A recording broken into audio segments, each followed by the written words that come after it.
Hello friends, எல்லாரும் எப்படி இருக்கீங்க? உத்தரப்பிரதேசில் நேற்று நடந்த கூட்ட நெரிசலில் சிக்கி 116 உயிர்கள் அநியாயமாக பலியாகியிருக்கு. எதனால் இந்த துயர சம்பவம் நடந்தது, என்ன ஆச்சுன்னு பார்க்கலாம் வாங்க. உத்தரப்பிரதேஷ் ஹத்ராஸ் மாவட்டத்தில் இருக்கிற ஒரு சின்ன கிராமம் தான் புல்ராய். மானவ் மங்கள் மிலன் சத்பவனா சமகம் கமிட்டிங்கிற ஒரு அமைப்பு தான் இந்த சொற்பொழிவு நிகழ்ச்சிக்கு ஏற்பாடு செஞ்சுருக்காங்க. பாபா போலேங்கிற சாமியார் தான் இந்த சொற்பொழிவு ஆற்ற போகிறாரு. பாபாவோட பேச்சை கேட்கறதுக்காக புல்ராய் மாவட்டத்தில் மட்டும் இல்லை, சுற்று வட்டார பகுதியிலிருந்து எக்கச்சக்கமான ஜனங்க ஆயிரக்கணக்கான பேர் வர ஆரம்பிச்சிருந்தாங்க நிகழ்ச்சிக்கு. இவ்வளவு பேர் வந்திருந்தும் நிகழ்ச்சியில் எந்த பிரச்சனையும் இல்லாமல் சொற்பொழிவு நடந்துட்டு இருந்தது. போலே பாபாவோட ஆன்மீக பேச்சை ஜனங்க எல்லாருமே நிதானமாகவும் பொறுமையாகவும் கேட்டுட்டு இருந்தாங்க. நிகழ்ச்சி முடிஞ்சதும் அங்கே இருந்தவங்க எல்லாரும் கிளம்ப தயாரானாங்க. அங்கே தான் பிரச்சனையே ஸ்டார்ட் ஆச்சு.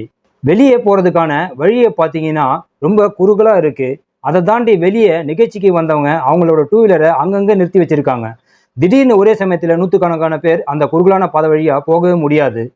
இதனால தான் உயிரிழப்பு ஏற்பட்டதான்னு கேட்டிங்கன்னா இதுவும் ஒரு காரணம். இன்னொரு முக்கியமான காரணம் இருக்குது. அது என்னென்னா, சாமியாரை கிட்ட போய் பார்க்கறதுக்காகவும் அவருடைய காலடி மணி எடுக்கிறதுக்காகவும் ஒரு சில பேர் ட்ரை பண்ணியிருக்காங்க.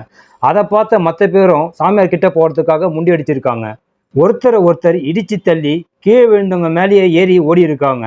எங்கே பார்த்தாலும் அலறல் சத்தம், அழுகுரல், அந்த இடமே ஒரு போர்க்களம் மாதிரி ஆயிடுச்சு. நிலைமை ரொம்ப மோசமானதால் மீதி இருக்கிற எல்லாருமே அவுட் சைடு கேட்டை நோக்கி ஓடி இருக்காங்க. வெளியே போகிற வழியும் ரொம்ப சின்னதாக இருந்ததால் மறுபடியும் அங்கே கூட்ட நெரிசல் ஏற்பட்டு கீழே விழுந்தவங்க மேலேயே ஏறி நசுக்கி வெளியே போக ட்ரை பண்ணியிருக்காங்க. கீழே விழுந்தவங்களில் பெரும்பாலும் பெண்கள், சிறுவர், சிறுமிகள் மட்டும்தாங்க. அதுக்கப்புறம் வெளியே போனவங்க அங்கிருந்த லாரி, லோடு வேன் மூலமாக பக்கத்தில் இருந்த சுகாதார மையத்துக்கு காயம்பட்டவங்களையும் மயங்கி கிடந்தவங்களையும் தூக்கிட்டு போயிருக்காங்க. அது ஒரு சின்ன சுகாதார மையம். திடீர்னு நூற்றுக்கணக்கான பேர்கள் ஆபத்தான நிலைமையில வந்திருக்காங்க. நிறைய உயிர்கள் வேலை பலியாகி இருக்கு. இவ்வளவு பேருக்கு ட்ரீட்மெண்ட் கொடுக்குற மாதிரியான வசதி அந்த சின்ன சுகாதார மையத்தில் இல்லை. அதனால பக்கத்தில் இருக்கிற பெரிய கவர்மெண்ட் ஹாஸ்பிட்டலுக்கு மீதி இருக்கிறவங்கள தூக்கிட்டு போக சொல்லியிருக்காங்க. ஆனால் போகிற வழியிலேயே நிறைய உயிர்கள் பலியாகி இருக்கு.